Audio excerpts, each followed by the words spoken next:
એમ નહીં એલી તાર ભાઈ મને કે ટીવીમાં ને મોબાઈલમાં શોધ ખરી એવી હતી નકરું માણો મને કે હયું દળાઈ શીખી એમને એલી દોસ્તી 2 દીના છોકરાનો હાઈકો નકર હું કેવી કેમ મેડમ ગઈ હોય પાપ ધોવા એવો માળો તો જીવ બળ્યો માં મેં કીધું કેવા બધા કુંભમેળામાં ગયા છે અને કેવા બધા પાપ ધોઈ આવશે હું એક એવી રીતે રહી ગઈ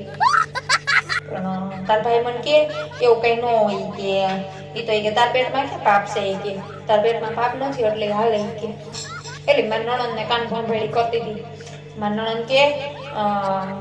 ભાઈ તો લઈ જ જાતો તો મને કુંભ મેળામાં પણ આ મહારાણીએ ના પાડી નણદુને હથેળીમાં રાખીએ તો એ કદર નથી આવી ગયું છે મારી નણદુ એમને એલી ઘરે તો ખાલી શાક સુધારવાનું કીધું હોય તો કાંડા દુખે અને ત્યાં એટલા કિલોમીટરના કાપી અને એને હાલી અને કુંભ મેળામાં જાવું હતું તો એને કઈ વાંધો ન આવતો આવી છે